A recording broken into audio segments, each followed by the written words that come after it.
In today's Global African, we'll examine the disturbing human rights situation in the Afro-Colombian community. We'll also talk with human rights activist Ajamu Baraka about his recent trip to Palestine.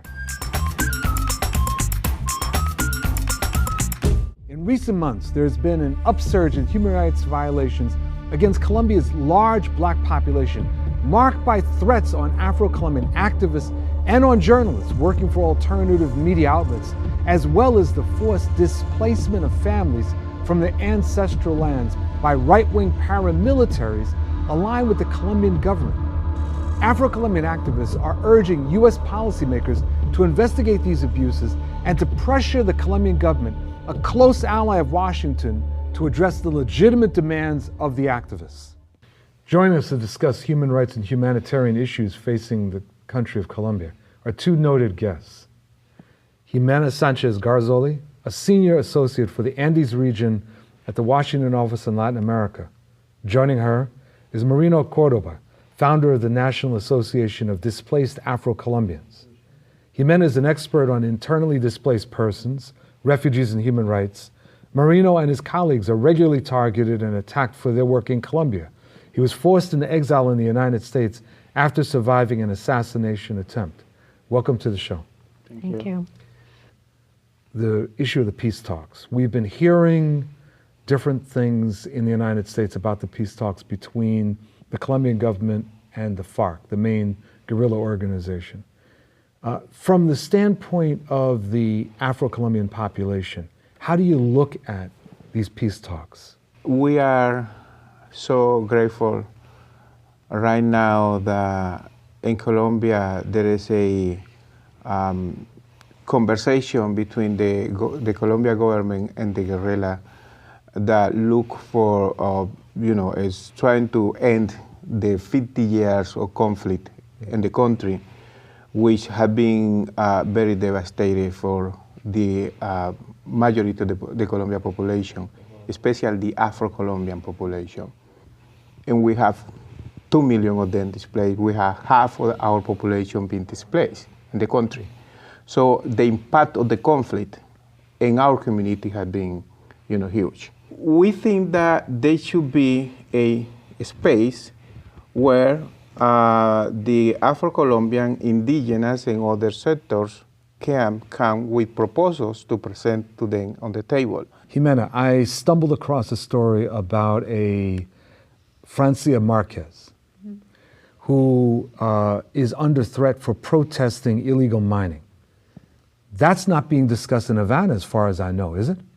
Well, basically the big issue is that we're not just talking about having participation for participation being good. We're talking about Afro-Colombian territories and where these people from the FARC are going to become ex-combatants and going to have to coexist on areas of land, some of which are already collectively titled to Afro-Colombians, others that are not because of multiple historical reasons of discrimination.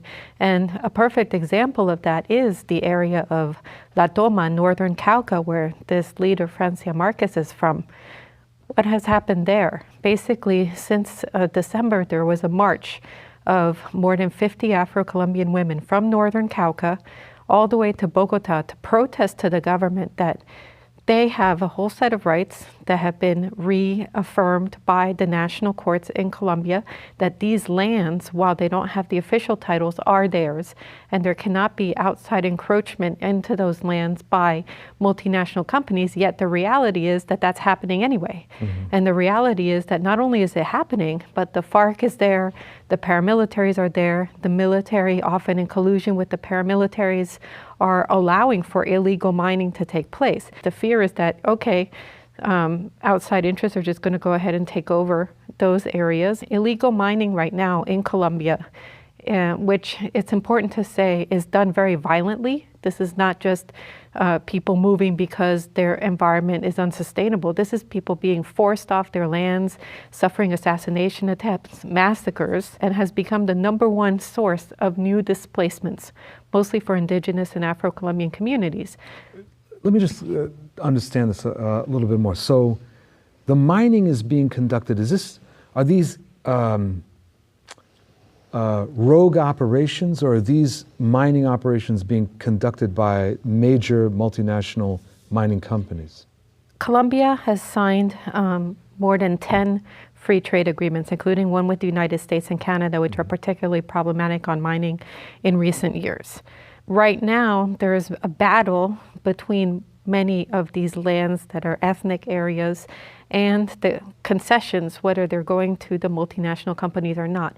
While that is happening, which has yet to be completely decided, even though there have been a lot of concessions given illegally, there is rogue mining that is taking place, which is considered completely illegal because first it's done by machinery basically passing through checkpoints and going into areas illegally with no environmental permits. And it's creating havoc for Afro-Colombian communities. First, it's creating competition with the ancestral gold mining, which is environmentally sustainable, that many Afro-Colombians have practiced since the time of slavery. Second, it's causing accidents. There have been groups of Afro-Colombians buried because the companies only allow the Afro-Colombian women to come after they've taken the bulk of the goods to basically go around those areas. But since there is no environmental regulation enforced, people get buried when they go in because there are all these holes. It is destroying the natural environment with mercury, with cyanide, and also just rampant upheaval of the lands that then destroys the water capacity for agriculture, which is how most Afro-Colombians sustain themselves in these areas. So it's a disaster, and the government's very aware of this. There's no, there are authorities here everywhere, and it's letting it take place. Marino, you were mentioning before this National Peace Council of Afro-Colombians. Are there issues that you understand are being discussed in Havana that you can see right now could have a negative impact on the Afro-Colombian population? Yes, according to what's going on in the country, the civil society need to be prepared in order to be part of the agreements that come out from the Colombia and the FARC. I am member of the National Peace Council that was called for the Colombia government last year, at the end of last year. And what I see when I attended the first meeting with the president, he asked all the members of the council to help him to educate other people about the agreements between the Colombia government and the FARC, how the Afro-Colombian can be part of the educational process if our concerns are not incorporated in the agreement. So in order to do our part, I'm calling all the Afro-Colombian sectors to come together and to conform a National Peace Council of Afro-Colombian. So we can have discussion about the issues going on, but also we can gather our proposals and then present it to the table. And also have conversation with the Colombian government about the issue of the Afro-Colombian community. So for the Afro-Colombian community, the big concern for us right now is land reform. It has been already agreed to between both parties. There's going to be a campesino zones. And we don't know where that zone is going to be established. So let me just ask, so these campesino zones would be established through the peace agreement, but you're not included in figuring out what these zones are? We are not included. There is not a mention about the rights of the Afro-Colombian in that first agreement. There is no a language also about the indigenous rights. So because that's going to affect part of the struggle of the Afro-Colombian to be recognized their land where we live, we are a little concerned right now how to do that. So the National Peace Council of the Afro-Colombian community is going to be a good instrument to negotiate, to present our proposals on the table and say, we are here and we are demanding this.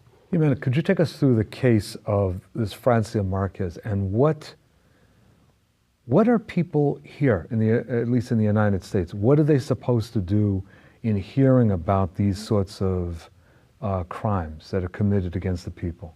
Well, there's a lot that people can do here. This is a case, like I said, that has been going on for a long time.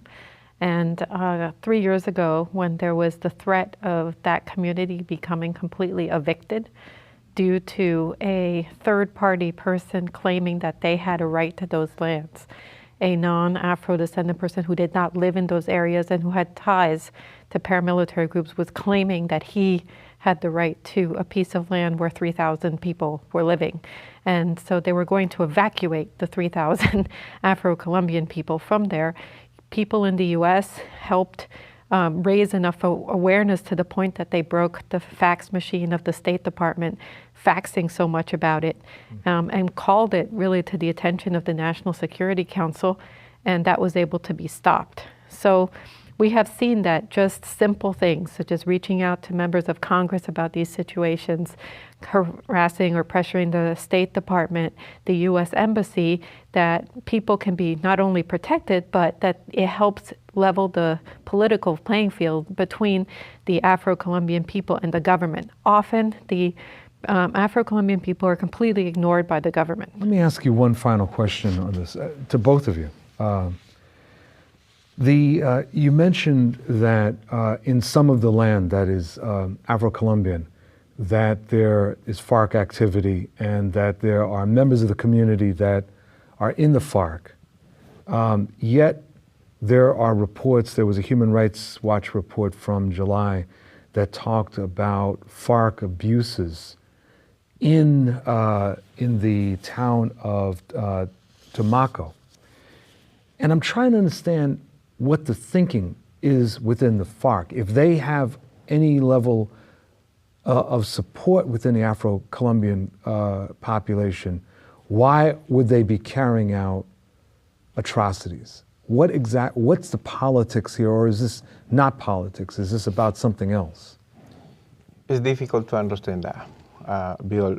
We don't understand what happened because the principle of the FARC is to defend the poor people. That's what I thought. In the Afro-Colombia, we are poor people. We are suffering and we are struggling for our rights. Mm-hmm. They should be respected for the far side, but that is not the case. In some places, there is a confrontation, not confrontation, but the persecution of some of our members. But by the FARC? Mm-hmm. Exactly. But it's not only the FARC. It's only the paramilitary. It's also from the government of the military part. So everybody is coming against the Afro-Colombian community. Most of them are leaders. The paramilitaries, they are not doing what they used to do before. 5 years ago, they used to do massacres. Right. They are now disappearing, taking people out, and they disappear them. And also, the militaries, they are also targeting our members because they consider them part of the guerrilla. So it's very difficult to live in zones where people are, there is a confrontation. You don't know who is going to protect you. Jimena Sanchez Garzoli, Marino Cordova, thank you both of you very much for this. And thank you for joining for this segment of The Global African. And stay there, we'll be right back. In late October of 2014, the Interfaith Peace Builders took a delegation to Palestine in a show of solidarity with the oppressed Palestinian brothers and sisters. Our next guest was part of this delegation and has spoken and written insightfully on this fascinating journey. We're joined by my longtime friend, Ajamu Baraka, who also happens to be an activist, an essayist, and former executive director of the U.S. Human Rights Network. He currently lives in the country of Colombia. Welcome to the program. It's my pleasure to be with you, Bill. So, you recently were on a delegation to Palestine. How did you end up on the delegation? Well, it was the delegation sponsored by the Interfaith Peace Builders. And a good friend of mine sent me an email. His name is Bill Fletcher, who told me that this was going to happen and it might be something I might be interested in. So whenever Bill sends me something like that, I definitely follow up. So I did, and was made a part of the delegation. And I have to admit, it was I'm really glad that I did. I'm really glad I received that email because it was, in fact, an eye-opening experience. Nothing like Say being something there. about that. I mean, I know for many people, including myself, it was like a life-altering experience. Well, it really was. I mean, as you know, I mean, you can, those of us who've been involved in, solidarity work on that issue for quite some time, it's one thing to read about it, to be in dialogue with people, to see pictures, and you have a sense of the conditions. Yes. But it's quite something different when you actually land in the place and uh, feel the surroundings, see the people, smell the smells, look into the eyes of people as they tell their stories, look at the activities of the occupation forces, um, have a chance to make a contrast between the different kinds of spaces, from East Jerusalem to the West Bank. It really brings home the reality of what it is that uh, folks up against and what we've been involved in terms of solidarity work. Let's talk about that. The occupation of the Palestinian territories, along with the treatment of Palestinians in Israel, is often described as apartheid. There are many people, Zionists and other people that are opposed to Palestinian rights, who claim that such characterization is inaccurate, that the situation is not in any way like South Africa in the apartheid regime, or Zimbabwe when it was Rhodesia. How did you feel when you were there, and how do you feel about that debate? Well, in terms of I mean, the differential treatment of people became very clear even before we got out of the airport when we had two of our members detained. One was detained and eventually deported overnight. And she was, in fact, detained and deported, we believe, because she, in fact, is a Palestinian American. So it's clear that there are different rules for different people in Israel. The very first couple of nights in our hotel there in East Jerusalem, they were running battles literally under our windows between the Palestinians and Israeli forces. We went to sleep with the faint smell of tear gas. We had a chance to see firsthand once we went to the more occupied territory, if you will, in the West Bank. We saw the separation walls. One of the things about the separation wall that people need to know is that this notion of it being just a security wall that's being constructed to separate the Palestinians from Israelis, and that there's a sense that there's some kind of geographical division between, say, Palestinians on one side and Israeli settlers on the other. And that happens, except that the separation wall is throughout the occupied territories, Right. and the wall is used as a structure, instrument to basically engage in a process of land enclosures, if you will. So they are separating themselves from Palestinians once they make a claim on a particular piece of land, and we saw that straight up. We saw that in dramatic form all over the West Bank, and the divisions were clear. And what Alice Walker said, and others who made the comment about what they viewed in Palestine being more difficult, more horrendous than apartheid under South Africa was very clear to many of us, especially those of us who had a chance to get to South Africa in the years right after the so-called democratic liberation and see a lot of the still prevailing conditions in South Africa. Some years ago, I was writing something about Palestine, and I talked about race. Yeah. And someone took issue with me in describing the oppression there as both national oppression and racist oppression. And they said, well, I'm not sure that the term race applies. But after going there twice, I felt that it absolutely applied in describing this complete differential in treatment that existed between the Palestinians and the Israelis. And I was curious, as an African American, how did you look at the situation there in terms of issues of race? Was that a relevant category for you? That's a very good question. I mean, I had concluded that there was a process of racialization that we see unfolding and unfolded in that particular experience. But being there really sort of confirmed that. People have to understand that because race is in fact a constructed concept, it has different meanings in different cultural, political contexts. And in the Israel-Palestinian context, Arabs now have become racialized. They are in fact a people, and you see it in the rhetoric of the right wing in Israel.